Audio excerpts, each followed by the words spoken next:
नमस्कार, जय हिंद, जय Bharat, welcome to Def Talks, this is Adi HN. What we are seeing कि ब्रिक्स का समिट खत्म हुआ है। मोदी साहब अभी ब्रिक्स ब्राजील में एक और अवार्ड लेके, by the way, he is moved on to the next destination. Modi साहब is basically now on a short Global South tour.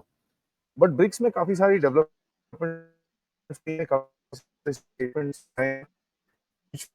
Thing that I want is the Trump tariff.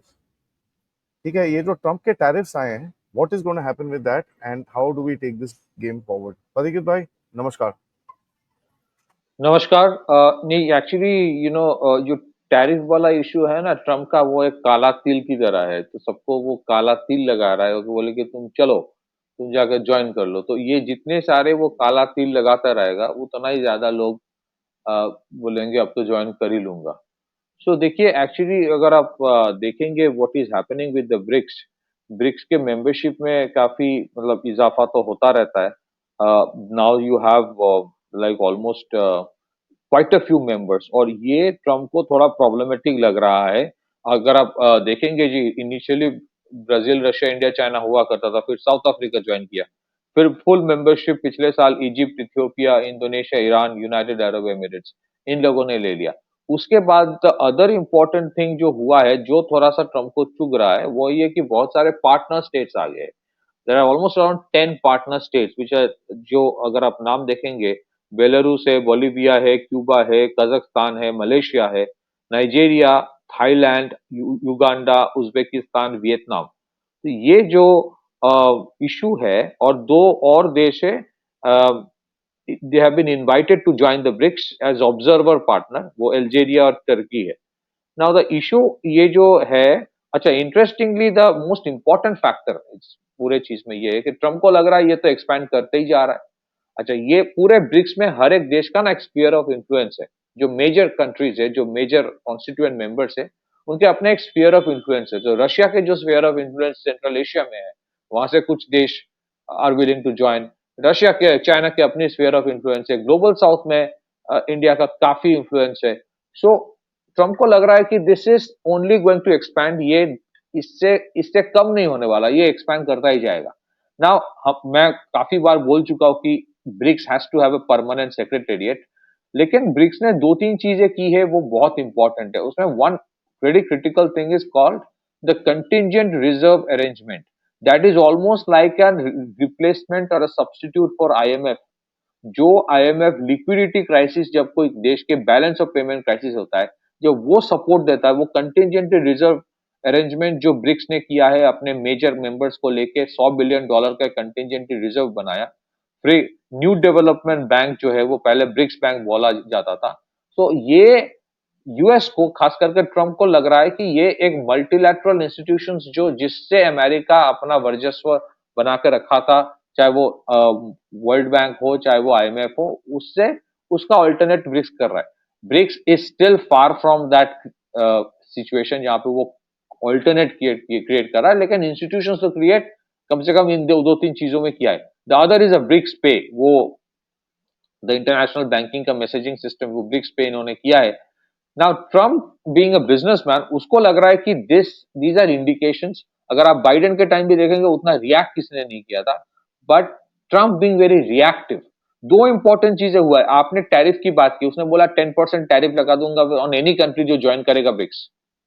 दूसरी चीज है, अगर आप देखेंगे, कल एक रिपोर्ट आया था कि यूक्रेन में जो अमेरिका बीच में बोला था कि we are stopping the supply of weapons to Ukraine, suddenly बोल रहा है कि मैं फिर से शुरू कर दूंगा supply of weapon systems to Ukraine. तो जितना जितना उसको लगेगा कि ब्रिक्स मेरे मेरे कंट्रोल की बाहर है, मेरी बस की बात नहीं है उसको कंट्रोल में रखना या उसको लिमिटेड रखना, you would see Trump taking stand in in countering those countries. So जैसे यूक्रेन को फिर से, the moment BRICS summit got over, और ट्रम्प को लग रहा है कि ये ऐसे कुछ कुछ चीजें कर रहा है जिससे द होल इशू ऑफ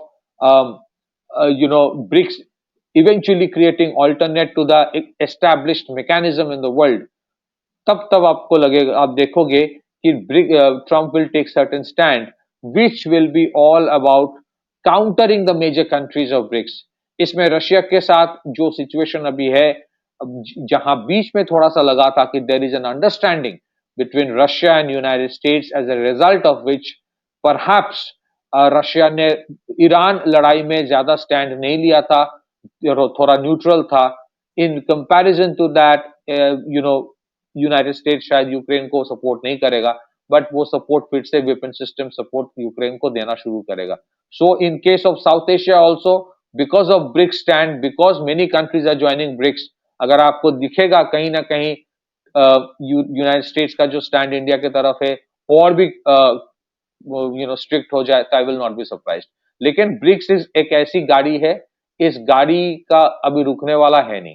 कितना इंपैक्ट करेगा that I don't no, but I feel कि हर साल आप देखोगे कुछ नए देश फुल मेंबर नहीं होगा तो कम से कम पार्टनर स्टेट्स तो बन ही जाएगा। पार्टनर स्टेट्स में होता है कि I am neither part of it nor out of it. So ये पार्टनर स्टेट वाला मैकेनिज्म में बहुत सारे जो देश ज्वाइन किया है, दे फील कंफर्टेबल। उसको लग रहा है कि I am tired of this control by the west all the time. उसको भी पता है कि BRICS is not a substitute, but it is like a sense of defiance कि भाई मैं इसको भी ज्वाइन करूंगा। And I think ideally US should not react like that, क्योंकि कंट्रीज विल से, अगर साउथ ईस्ट एशिया में कोई देश है वो बोलेगा मैं आसियान का भी पार्ट हूं, so why not part of BRICS? Africa में कोई बोलेगा I am part of African union, I have deep respect for say G7 and United Nation. What's the harm if I'm part of BRICS? Why are you creating a confrontational approach? So Trump का ये जो confrontational approach है कि मैं BRICS को उठने नहीं दूंगा, ऑल्टरनेट करेंसी ये लाने की कोशिश कर रहा है। हालांकि ऑल्टरनेट करेंसी भी है नहीं, लेकिन उसको लग रहा है ये जो इंस्टीट्यूशंस बनाया जा रहा है, कंटिजेंसी रिजर्व अरेंजमेंट या फिर ब्रिक्स बैंक, जो न्यू डेवलपमेंट बैंक है, या फिर ब्रिक्स पे, उसको लग रहा है कि लॉजिकल सीक्वेंस इसका यही होगा, आज नहीं तो कल एक ऑल्टरनेट करेंसी आएगा। Alternate currency I don't know whether it will come और not. I think most BRICS members अभी एनकरेज कर रहा है कि global trade in local currency, which is also something America is very very uncomfortable. उसको लगता है कि dollar should remain the king, ये स्टेटमेंट था ट्रम्प का। सो मुझे लगता है कि कहीं ना कहीं ट्रम्प कुछ कुछ चीज करता रहेगा, जिससे नाराजगी तो थोड़ा बहुत सारे देश में वैसे ही है। You will see it will not stop the expansion of BRICS, लेकिन इसका मतलब ये भी नहीं है कि अमेरिका के साथ कोई रिश्ता तोड़ रहा है। अमेरिका बीइंग अमेरिका, उनकी अपनी जो जगह है वो रहेगा, बट अमेरिका के कहने की वजह से, टैरिफ के डर से, सैंक्शंस की वजह से ब्रिक्स के में से दूर लोग चले जाएंगे, ये भी नहीं होगा। So I think it's a game many new countries, many developing countries have started to realize भाई मुझे भी थोड़ा ना leverage करना है, I have to hedge, I have to balance it out. So while I'll be part of United Nations, while I'll maintain relation with the West, I'll still again, I'll at the same time have relation with BRICS as well, क्योंकि आज नहीं तो कल मुझे इसका benefit मिलेगा। ये कल की सोच के कर रहा है, दोनों ही कल के सोच रहा है। द ब्रिक्स में जो ज्वाइन कर रहा है पार्टनर स्टेट्स, उसको लग रहा है आज नहीं तो कल इस इंस्टीट्यूशन भारी पड़ेगा। अगर आप देखेंगे ना पूरे ब्रिक्स में जो देश है, top 4 countries of the top 10 to 12 countries in terms of GDP BRICS का पार्ट है। और BRICS is spread across, South Africa से भी है, साउथ अमेरिका से भी है, सेंट्रल एशिया से भी है, साउथ एशिया से भी है, साउथ ईस्ट एशिया से भी है। सो ऐसा कोई जगह बचा नहीं है except Antarctica and North America, जहां से लोग ब्रिक्स का पार्ट है नहीं अभी। So it is an indication, ऐसा नहीं है कि सारे पूरा एकदम तैयार हो गया, बट अमेरिका की एक चीज तो अमेरिका के बारे में बोलना चाहता हूं, they can gauge the future very well. तो हर चीज में उसको लगता है कि it's not about today, it's about 10 years down the line. तो 10 years डाउन द लाइन देख के उसको लग रहा है कि थोड़ा बहुत इसको कंट्रोल करना चाहिए, लेकिन जो कंट्रोल की मैकेनिज्म ट्रम्प का है, टैरिफ लगा दिया, टैरिफ लगा दिया, इससे यार मुझे तो लगता है कल जापान और साउथ कोरिया भी ज्वाइन कर लेगा ब्रिक्स। ये नहीं होता, ऐसा नहीं होता। कनाडा भी कल बोला ना मेरा भी एक एप्लीकेशन कंसीडर कर लो, I will not be surprised.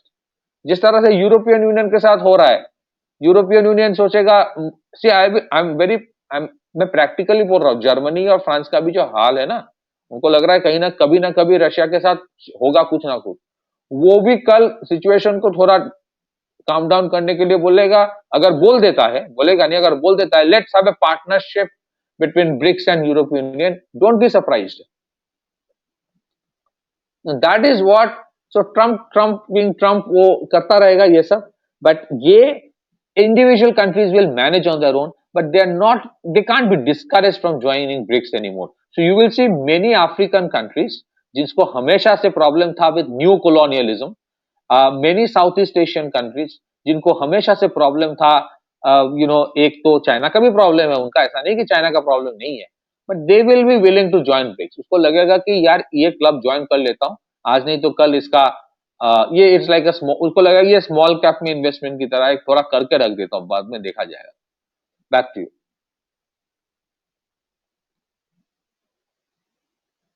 I want you to are on actually mute. twist the discussion a little bit.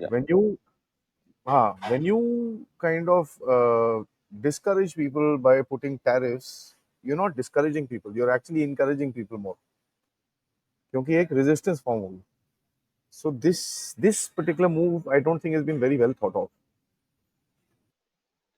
आपने एकदम बिल्कुल सही कहा, इसीलिए मैंने बोला ना कि टैरिफ जो है ट्रम्प का काला तिल लगा दिया कि भाई और नजर ना लगे किसी और का, मैंने नजर लगा दिया, अब तुम चलते रहो। तो जितना वो टैरिफ वाला गेम खेलेगा, से टैरिफ हैज बिकम, क्योंकि I think Trump has utter disregard for World Trade Organization. वो जिस लेवल से टैरिफ लगाता है ना, ये तो यार वो जो टैरिफ के हिसाब लग सकता है उसके लिए भी प्रॉब्लम है कि आज कुछ कर लिया कल कुछ कर लिया, वो पता ही नहीं चलता। So for international trade it's a very very challenging thing. आपको पूरा मैकेनिज्म तैयार करना पड़ता है, वो फिर then you have to completely reprogram the whole stuff. And I think उसको लगता है ना दुनिया में टैरिफ से ज्यादा डेंजरस कुछ है नहीं, लेकिन उसको समझ में नहीं आ रहा है कि उस टैरिफ को वो इतना इस्तेमाल कर रहा है कि वो झुंझुना हो गया है। वो बीच बीच में बजता रहता है ना, बच्चों के सामने बजाया जाता है, तो ये वो झुंझुना हो गया है। सो ये टैरिफ वाला जो इशू है, it will be counter productive. इसका एक डिमिनिशिंग मार्जिनल यूटिलिटी हो रहा है। पहले जो था people were getting scared, concern कि यार वो 90% टैरिफ लगाएगा, वो क्या होगा। तो आजकल क्या हो रहा है, अरे वो 40% टैरिफ लगा ना, वो आज के लिए, कल देखेंगे, कल उसको बात कर लेंगे, ये हो गया। उसका कोई कंसिस्टेंसी नहीं है। I'll tell you one thing, Trump का एक प्रॉब्लम है कि पॉलिटिक्स में you need to take everyone along.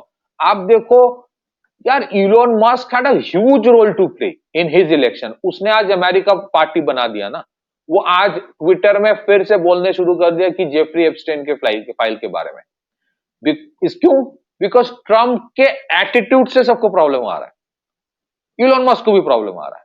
और इलोन मस्क उसको लग रहा है कि मेरे पास सोशल मीडिया है, मैं तो ट्रैक्शन ले ही लूंगा, हरा पाऊंगा नहीं कि नहीं मुझे पता नहीं, क्योंकि उसका लग रहा है, see I tell you what is happening, Trump और ब्रिक्स, इलोन मस्क और ब्रिक्स के देशों में देखो क्या सिमिलैरिटी है।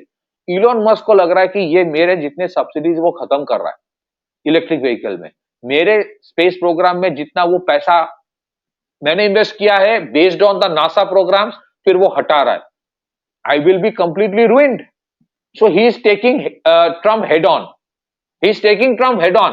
आज ही मैं बाइट दे रहा था एक न्यूज चैनल में, मैंने कहा कि Jeffrey Epstein file is not important, he wants to take Trump head on, that is important. इसी वजह से उसका जिक्र कर रहा है। सिमिलरली ये टैरिफ करके इतना करेगा ना, countries will start doing the opposite. फिर देखना the exactly the same way जिस तरह से वो चाइना के साथ पहले 250% टैरिफ बोला, फिर सब ठीक कर लिया। तो इस तरह से, so ultimately what will happen, you will see Trump जिनके ऊपर टैरिफ लगा रहा है, टैरिफ कम भी करेगा और वो ब्रिक्स का ज्वाइन भी करेगा। वो देश जिसके ऊपर टैरिफ लगा रहा है कि तुम ब्रिक्स ज्वाइन करोगे तो टैरिफ लगाऊंगा, वो बोलेगा अब तो ज्वाइन करूंगा ही, और उसके बाद नेगोशिएट करके टैरिफ भी कम करवाएगा।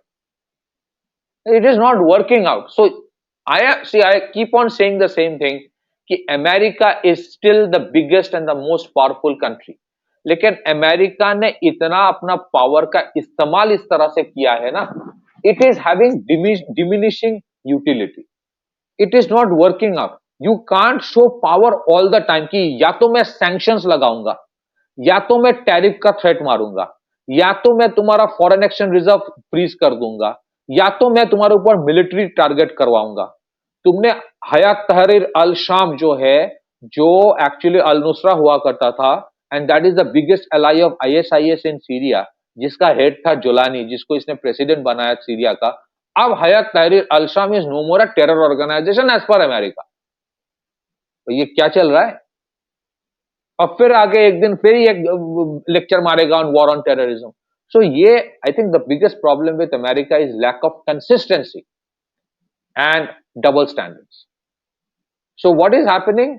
यस, अगर टैरिफ अमेरिका लगाता है एक्स्ट्रा किसी देश के ऊपर, ये उस देश को इंपैक्ट करता है, इस इंपैक्ट करता है.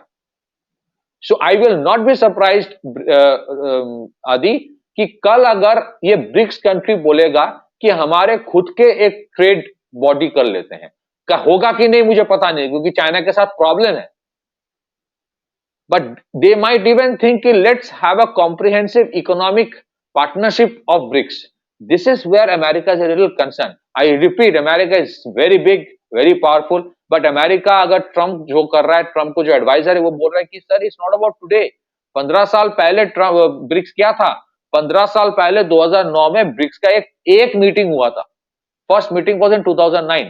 20 साल पहले इसके बारे में गोल्डमैन सैक्स में बोला गया था, जिम ओनेल ने, कि BRICS, Brazil, Russia, India, China emerging market. वहां से it has come up as a Frankenstein which is challenging the Americans.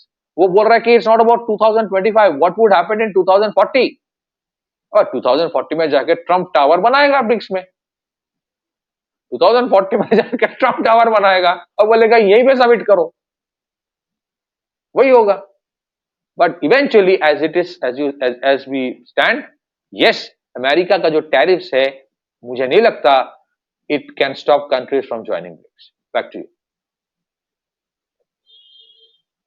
You know, that is one very important thing because it's going to be a fun thing to watch. And as a matter of fact, आज बड़ा interesting दिन रहेगा, 9th है आज.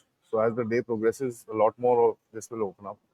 But in any case, I'm going to put an end here. But guys, video को like करिए, subscribe करिए, and share this with your friends and families. And of course, आप लोग इस channel की तरफ contribute कर सकते हैं. QR code, PayPal, Super Sticker, Super Chat. And as you can see, I am on my way back. We should be back रात को with the live show. But till then, नमस्कार, जय हिंद, जय भारत.